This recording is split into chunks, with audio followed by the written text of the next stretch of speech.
Delavec, torej migrant, ki želi iti v Nemčijo, od delodajalca v Sloveniji dobi pogodbo o zaposlitvi, na kateri piše minimalna plača, torej prejšnje leto 748 evrov, leto 763 evrov in se kao neuradno dogovori, da bo plača 13 evrov. Od tega potem ni nič.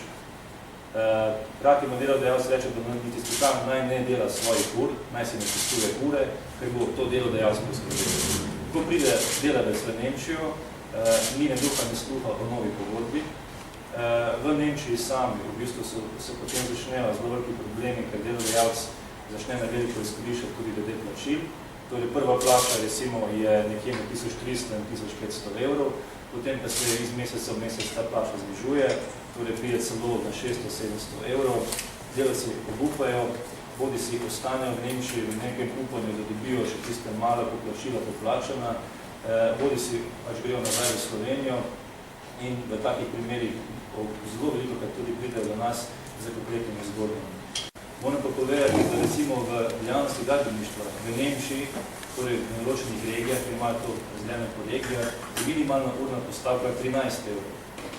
Da se predstavljate to razliko, torej delavec pride v Nemčijo, dostikrat recimo mora še sam plačati nastanitev, tudi bili so primeri, oziroma so še primeri torej v obliki kontejnerja, plača recimo, kako tukaj piše, 250 evrov, potem pa na koncu dobi plačilo, če dobi v višini 5 do 8 evrov.